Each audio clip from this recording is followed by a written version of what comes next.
This episode of the Managing Madrid Podcast is brought to you by Intercontinental San Francisco Hotel. They are proud sponsors of our show, and they hosted our live recording in San Francisco. So the night before the game against Club America in San Francisco, we did a podcast in person with a bunch of Madridistas in attendance at the Intercontinental San Francisco Hotel. So one, thank you to the Real Madrid fans who came out in the Bay Area, and two, thank you to the Intercontinental San Francisco Hotel for hosting a very comfortable podcast with nice AC and good acoustics and everything else you needed for a perfect evening of live recording with lovely people and lovely Madridistas. So thank you to everyone all around. And coming up is a new segment of the Managing Madrid Podcast that will go up on Mondays featuring Lucas Navarrete and myself, Kiyan Sobhani. We're going to talk about whatever needs to be talked about from the weekend or the day of. And in this case, it just so happens that we have Real Madrid's first meaningful game of the season. It's the UEFA Super Cup versus Eintracht Frankfurt on Wednesday. So Lucas and I are going to talk about that and tee that up for you. And as a reminder, we have a heavy schedule over on patreon.com/Managing Madrid this week. Tomorrow, which is Tuesday, we have Tuesday Tapas with Matt and I. We are going to talk about a bunch of Real Madrid things. And then on Wednesday is the Super Cup post-game show, which, by the way, is live on Zoom. So an hour after the game tomorrow, you get a Zoom link if you're a patron. You click on that Zoom link. You join the podcast while we record it. You watch us record it.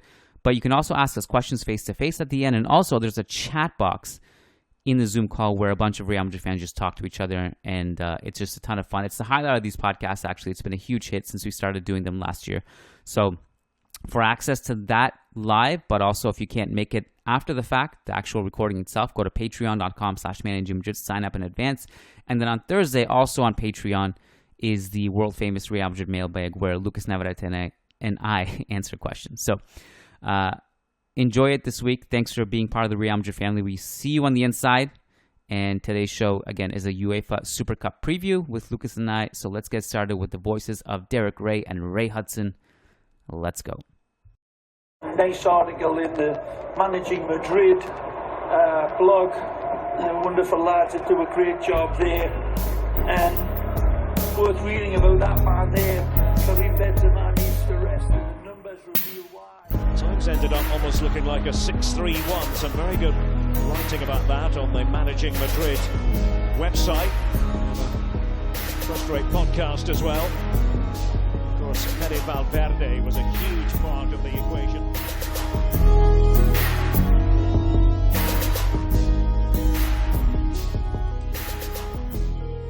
Hello and welcome to a Monday edition of the Managing Madrid Podcast. We have a new wrinkle in the Managing Madrid Podcast routine, and that is Lucas Navarrete is here on a Monday.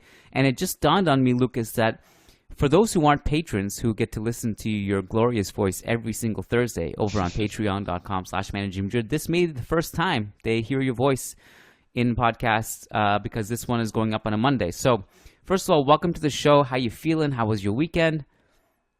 Hey, Kiyan, I'm doing fine. Thanks for having me.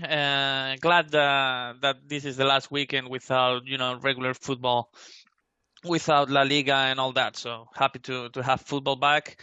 It's been a brief summer because of how early this new season is going to start.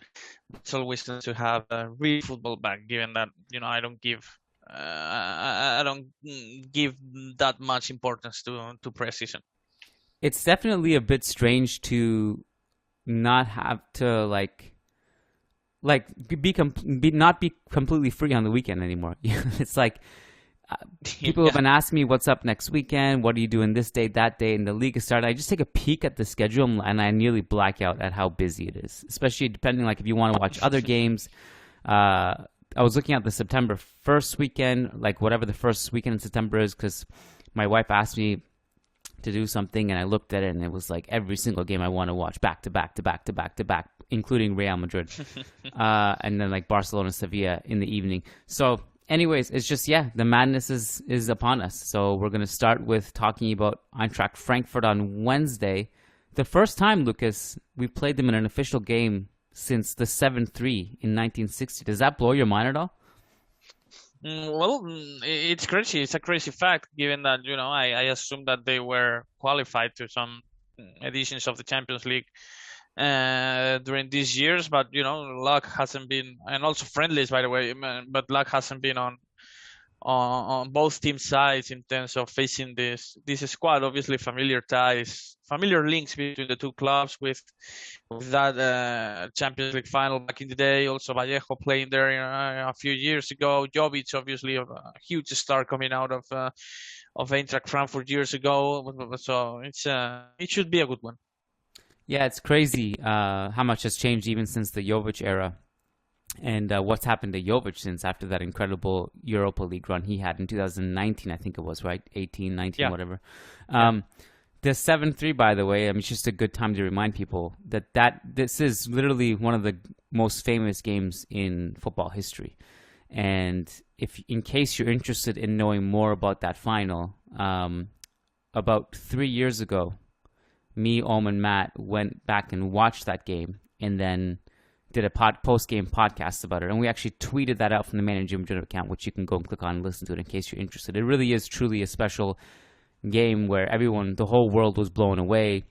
People in England saw Real Madrid play for the first time. They didn't really understand what the hype was about. Di Stefano, Puskás, and all these guys until that day. Sir Alex Ferguson has some famous quotes about it and how he was blown away as a child watching Puskás play in particular. And yeah, it's just a special game. Di Stefano, 4 goals. Puskás, 3 goals. Go watch it. Lucas, how are you feeling about this one? I mean, Frankfurt coming off a ridiculously bad loss at home, 6-1 on the opening day of the Bundesliga to Bayern Munich. Not in great shape. Yeah, well, let's face it.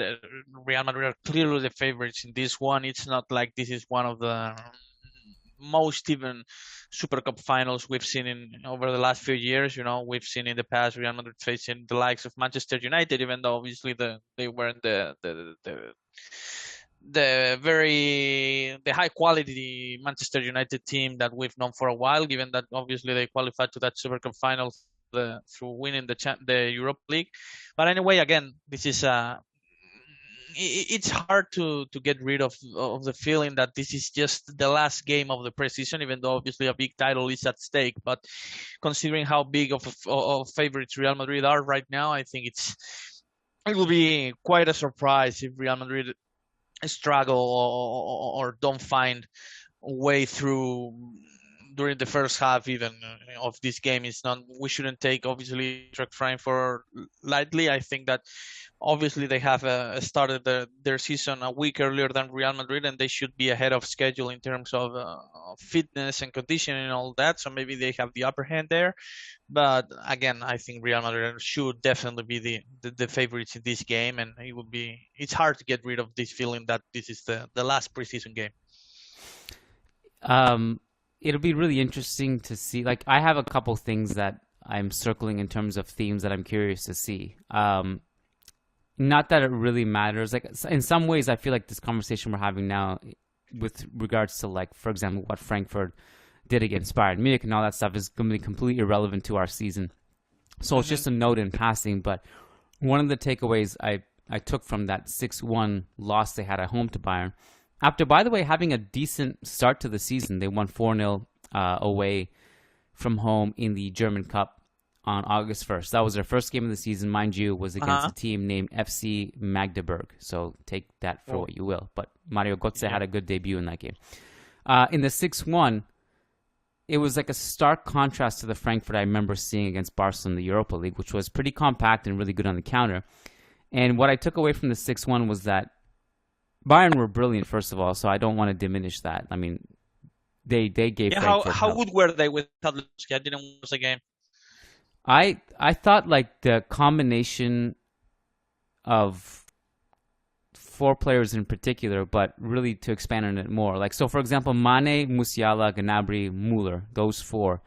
The fluidity with which they moved between the lines and constantly moved and cut into the box, Frankfurt just had no answer for that, especially when you consider the fact that Davies and Pavard on the wings were providing overloads. It was just numerical superiority in every sequence. And I think what caused them a lot of problems, which this was my takeaway that maybe we can talk about, is if Real Madrid want to replicate this, the movement of those front 4 was just, they were constantly moving into the box. Something that, for example, Rodrigo was very good at, Benzema was very good at. And I'm pretty sure we know Rodrigo will come off the bench. But Yeah. There was if for example, if Real Madrid play against Frankfurt the way they did against Juventus, which was control, press, control, press, control, press. If you do that to this Frankfurt team, I think they're going to have a lot of problems based on what we saw in that opening match day, which may not mean much, but I think it was really shocking how they defended in that game, how they dealt with Bayern's fluid movement. So that was my main takeaway from that game, Lucas.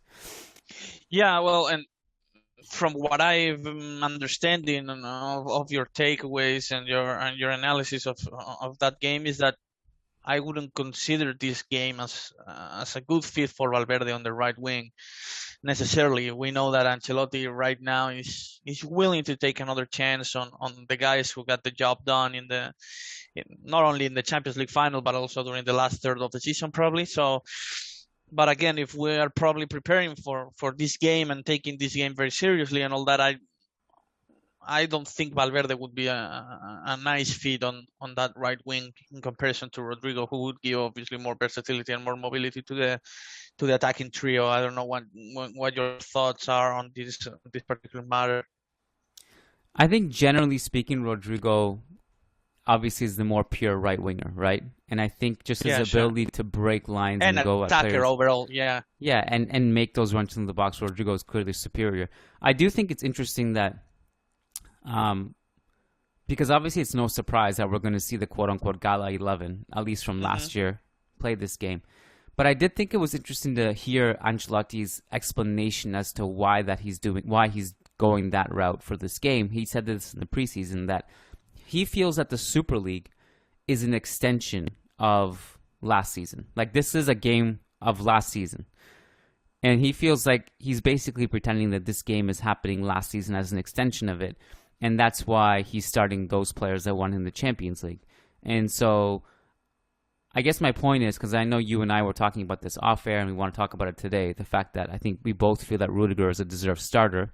Although that's a weird thing to say, given like deserved means that he has like merit, but like he just came in. But based on talent, leadership, ability, all that stuff, Rudiger to me is a superior player to Militao with all due respect. But I guess that if Rudiger is benched this game, it doesn't necessarily mean that he's going to be benched for the game, like the first game away to Almeria on the opening match day. But or just for future purposes. Maybe not right away, maybe he doesn't start, but just for like by springtime, April, Champions League knockouts, Lucas, I'd wager that Rudiger, possibly even Tchouaméni, but Rudiger is in the team. Yeah, I'd be extremely shocked if he isn't. And about the Super Cup being an extension of last season, maybe you can help me with my memory here. But didn't Kroos start in the 2015 Super Cup with Ancelotti? Bang bang! Oh, you gotta bring that up with Carlo. Send him an email, tweet at him. Carlo double standards. Right. and make no mistake, I think this is a similar situation in regards that, you know, Kroos should have started that game because he was a generational talent back then.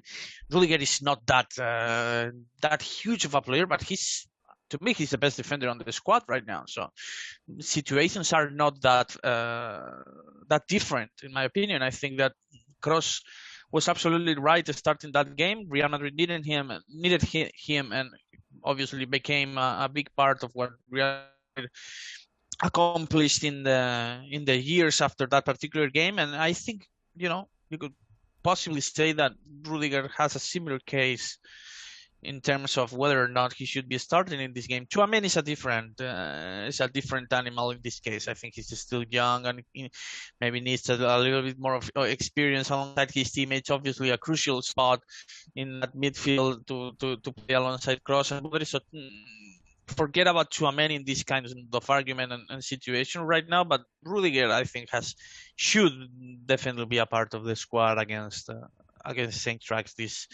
this game. And the same way as Kroos was against. I don't remember who the Super Cup was against in 2015. But anyway, Sevilla, Kroos started, and wasn't Sevilla the one after? I don't know. I just assumed Sevilla won every Europa League, so I just thought it was Sevilla. Maybe I'm wrong. Yeah, well, it was. I don't know who it was. I'm fairly confident that it wasn't Sevilla. I think the Sevilla one was with Carvajal's goal in the box and all that. But I think that was also Sevilla. I think it was Sevilla twice. Maybe then. But Cross started, if I'm not mistaken, and I think the same should happen with Rudiger this Wednesday. However, I think Ancelotti's counter argument to you would be he didn't have Di Maria anymore because Di Maria was sold, and and Alonso, and that's Xavi. Yeah, so well, that's Alonso. I think Alonso was part of the team back then. I think He that hadn't was been sold by actually then, you mean? Alonso's last game. Yeah, I think Alonso was that was Alonso's last game with Real Madrid. We should be capable of checking that out. It was Super Cup 2014. It's a lot of effort, Lucas. Like you can only have so many expectations. We're the largest Real Madrid podcast in the world. We're just lazy. There's no excuse. We could. Okay, Alonso didn't play. But Kroos did. Kroos played, and it was against Sevilla. You were right, by the way. And Illarramendi, Isco, and Marcelo came off the bench. But anyway, Kroos started and Alonso didn't. And James started too, by the way. First game in Real Madrid, both Kroos and James started. So I think we have an argument here with Ancelotti if we had the opportunity to ask him about that, because Rudiger has a case. I feel like, I don't know, that's not a Managing Madrid question. We can maybe send a tip to goal.com and say maybe you should ask Ancelotti this, piss him off after the game. We'll ask him tactical questions. Okay, so with regards to Rudiger though, I don't know how long it takes, but I just feel like, again, based on talent, based on everything we've seen from him, he's one of the best center backs in the world. I think he'll grow into the starting role at some point. I would say by fall, he gets there. Yeah, he should. He definitely should. Even earlier. Again, you're the team's best defender, and we haven't discussed this, Kiyan.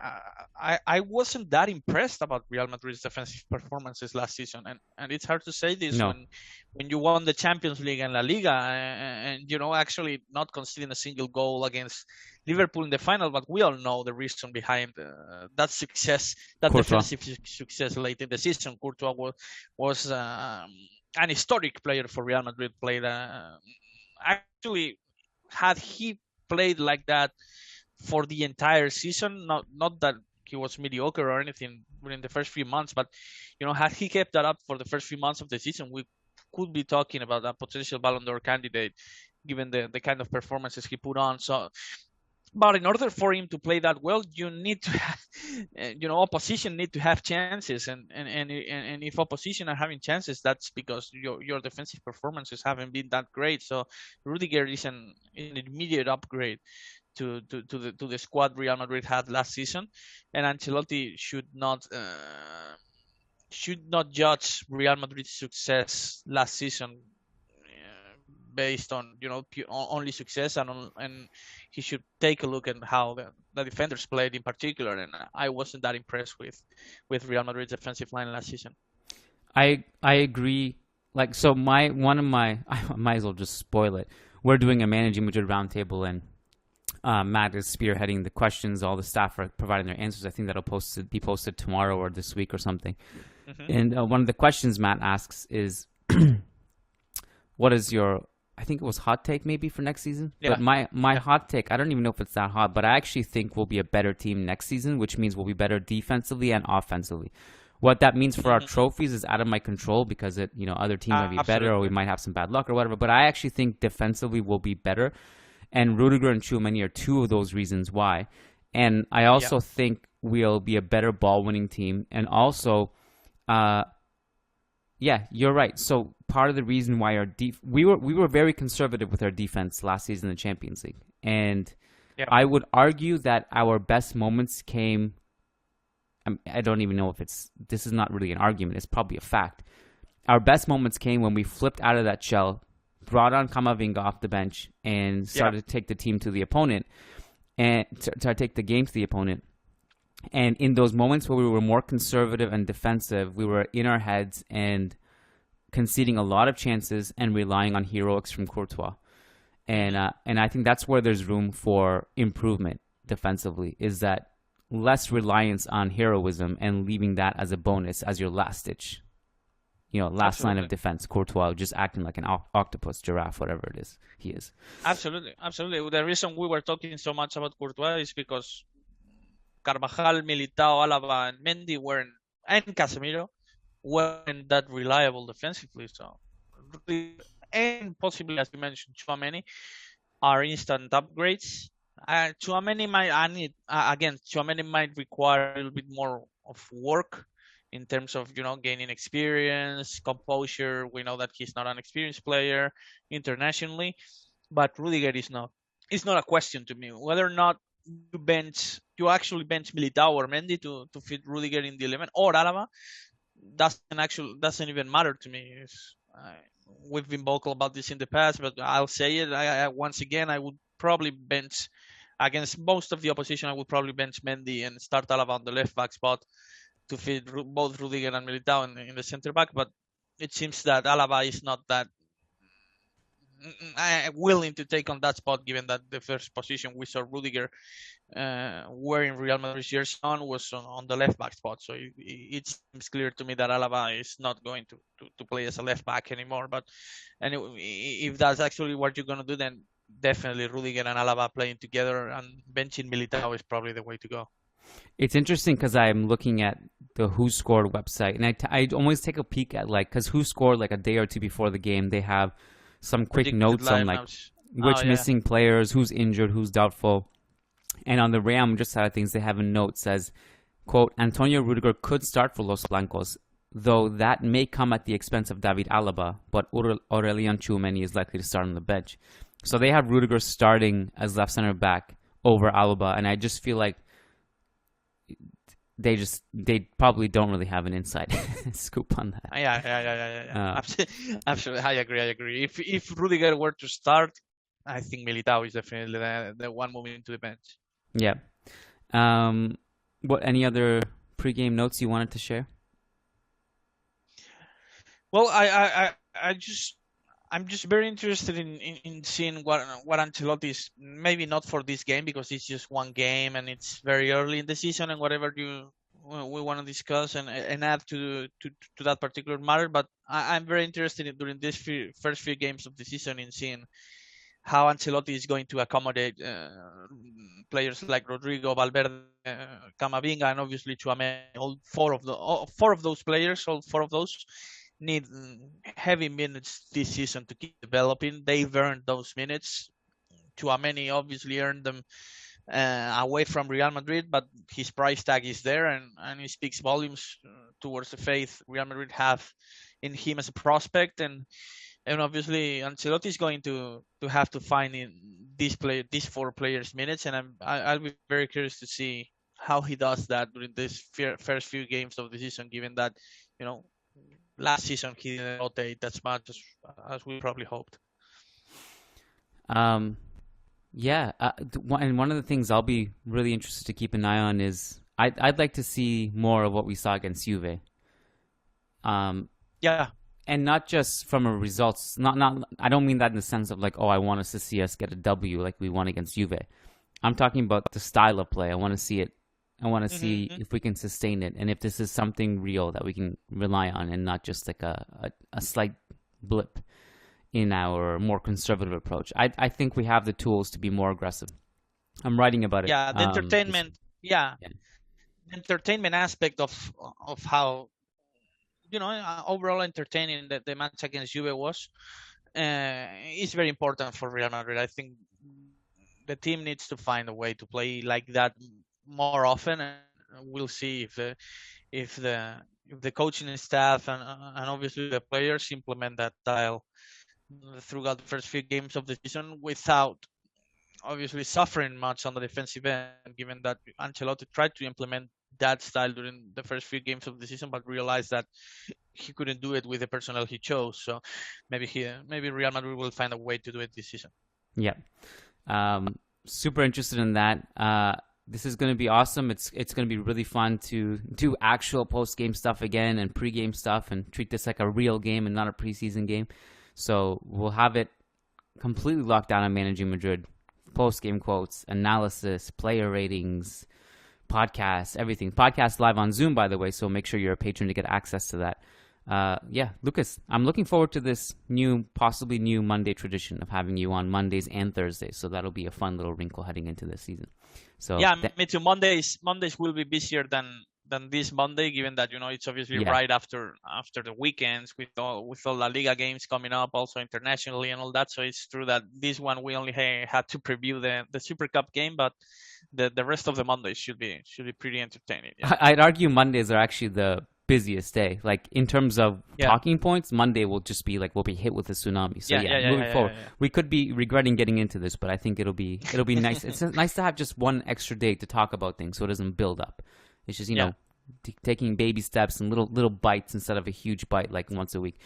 All right, Lucas, this was fun. Thank you, my friend. We'll talk soon. Thank you, Kiyan. Talk to you soon. Bye bye.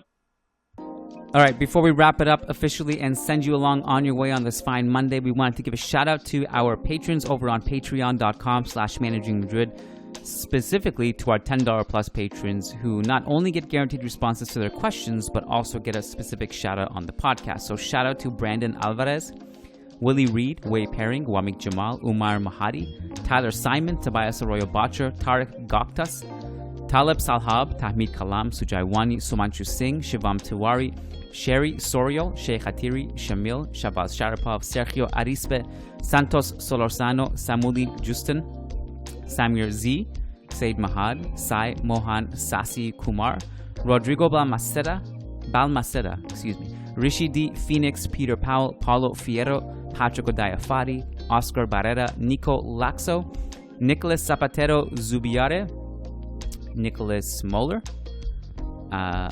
Scroll, Nick Ribeiro, Nelson Mazariego, Muxi Thengal, Mowgli, MJ Diego, Michael Zinberg, Marin Myrtle, Matthew Atkins, Martin Ridman, Logan Stahl, Leon Stavronakis, Kunal Tilakar, Crystal Glass, Kevin Rivera, Jose Cruz, John Fernandez, Jeff Thurston, Jason Fitz, Ian Marley, Graham Gerard, Gary Kohut, Frederick Rantakiro, Frederick Sundros, Faisal Hamdan, S.A. Davisito, Eloy Enriquez, Edward Sossman, Daniel Williams, Christian Toft, Christian Acosta, Charles Williams, Brendan Powers, Brandon Stevens, Ashik Bashar, Armin Gashi, Armando L, Anton Rudenko, Anirudh Singh, Alexis Ceniceros, Al, Azaz Hussein, Adrian Rios, Adar Zalukovic, Adam Dorsey, Bella Chow, Varun, Ramtin Mahrur, Fabian Moreno, and Daniel Smith. Love you guys so much.